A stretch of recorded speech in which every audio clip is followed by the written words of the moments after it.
no había laboratorio ninguno. Había la estación enológica antes, como era, pero no había ni libros, ni escuelas, ni... Tú tenías que espabilar. Y monté un laboratorio. Teníamos trabajo después de la guerra civil. No había una máquina, no había las botellas moviéndolas a mano hasta que esto se hinchaba ya.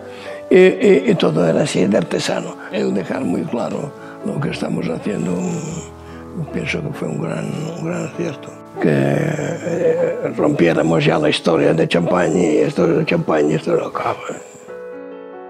¿Qué es lo que nos distingue o nos separa? La variedad, la tierra. La tierra no es igual aquí que en Reino. Las variedades de la uva tampoco. Señor Agustí Torelló, buenos días y muchas gracias por recibirnos en su bodega. Contentos de teneros aquí, de visitantes. Tiene 86 años, ¿verdad? 86. ¿Viene de familia cavista? En mi casa, mis padres, mis abuelos, eran sastres y músicos. Músicos de profesión, del liceo, muy profesionales. 3 hermanos, yo soy el del medio, nadie se dedicó a eso. ¿Es verdad que su primera cava la hizo debajo del comedor de sus suegros? Sí, aún está. Sí, ahora iré a comer pronto y comeré encima las botellas, sí. Yo ya puedo estar aquí 1 hora sin hacer nada porque no hago nada, ya lo hace la juventud. Ahora su hija Gemma y su hijo Alex están al cargo de la empresa familiar. ¿Usted qué papel desempeña actualmente? Cuando llegué a los 85, supe parar. ¿Cada día va usted igualmente? Cada día. ¿A qué hora se levanta? A 7. Me levantaba más temprano, pero ya la buena vida. La buena vida, que es levantarse 1 hora más tarde. Sí. Antes iba más aún que ahora. No, incluso sábados o domingos que vienen visitas y tal. Es que para mí el trabajo no es trabajo. Usted, con 12 años, como todos los niños de su época, acabó la escuela, ¿no? Pues sí. Pero me di cuenta de que había mucha cosa que hacer. Porque todo se hacía, esto se hace así, porque sí, son 5, no son 10.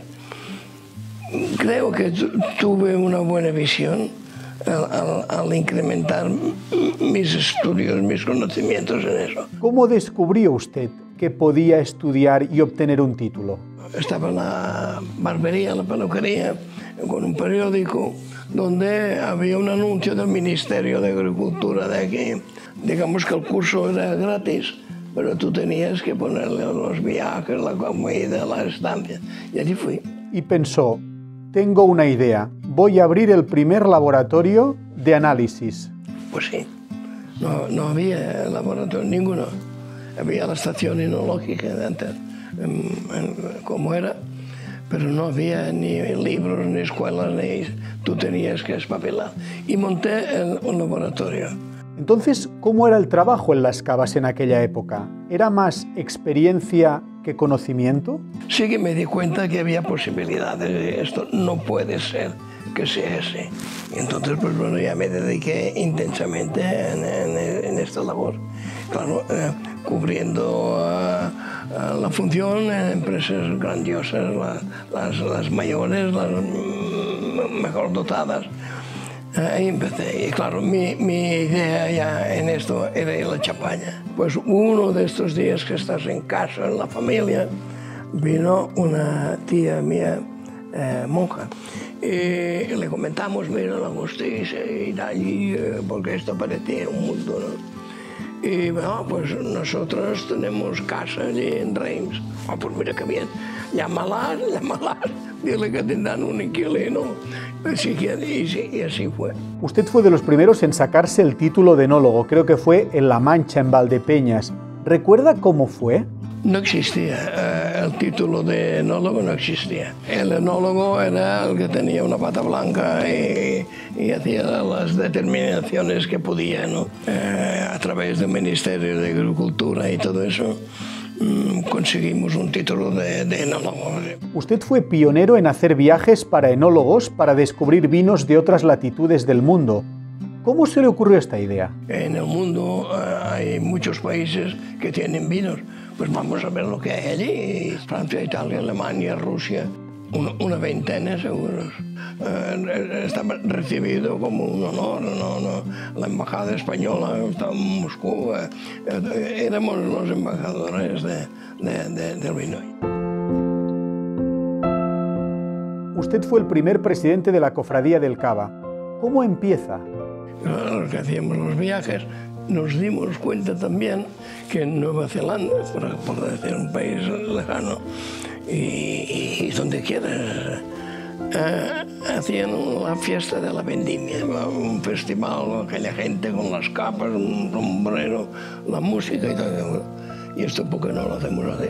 Una capa, un sombrero de copa, se investían a los cofrades con un ritual. ¿Quién inauguró aquello? El señor Pujol. Y después de él, pues la duquesa de Alba, gente de un nivel que hacía seguir.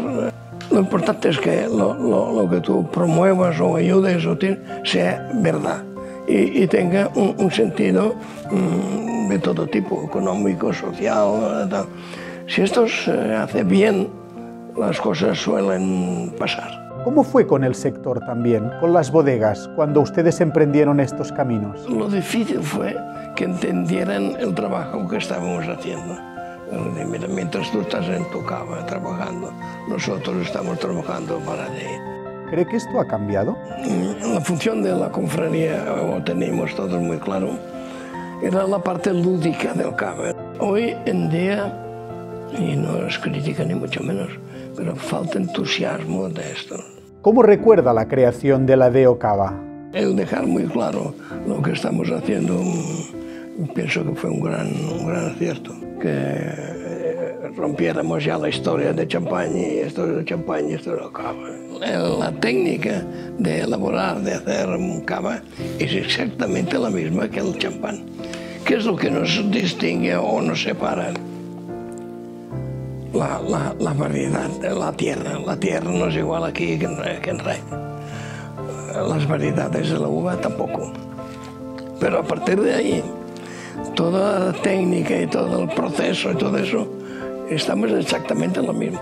Usted diseñó una de las botellas de cava más icónicas que hay, es el Cripta. Cuénteme cómo se le ocurrió esta idea. Un día te levantas y porque no hacemos una cosa que nos distinga, que la gente entienda que estamos... Y así empezó. Evidentemente, no yo solo, mis hijos ya saben más también, entre todos. Y algún amigo que sabe más, pues diseñamos esta botella. Cripta no ha nacido por, digamos, el afán económico de decir aquí, pues no. Es más sentimental, es más poema, es más viñedos distintos. Nos complicamos mucho la vida, pero también nos recompensa la satisfacción. Con sus 86 años cumplidos, 2 libros publicados, ¿qué legado le gustaría dejar a Agustí Torelló Mata en el mundo del cava? Pues la honradez profesional de arriba abajo. Es que pienso que esto que estamos aquí en la bodega, yo no podía pensar 40 años atrás que tendremos que no, pero el día a día, llegas a donde llegas, ¿no? Cuando usted nació en el seno de esta familia de músicos y de sastres en Sant Sadurní, ¿imaginó alguna vez que acabaría hoy así? No, yo viví el presente, pero quizás he sido muy buen comendador. Que podía haberse llevado distinto, es seguro. Que podía ser mejor también, peor, no. Para mí el cava, yo siempre, desde que abrí los ojos a la vida, pues ahí estaba el Agustí y el cava. Y con gran satisfacción. El cava me ha dado a mí mucha vida.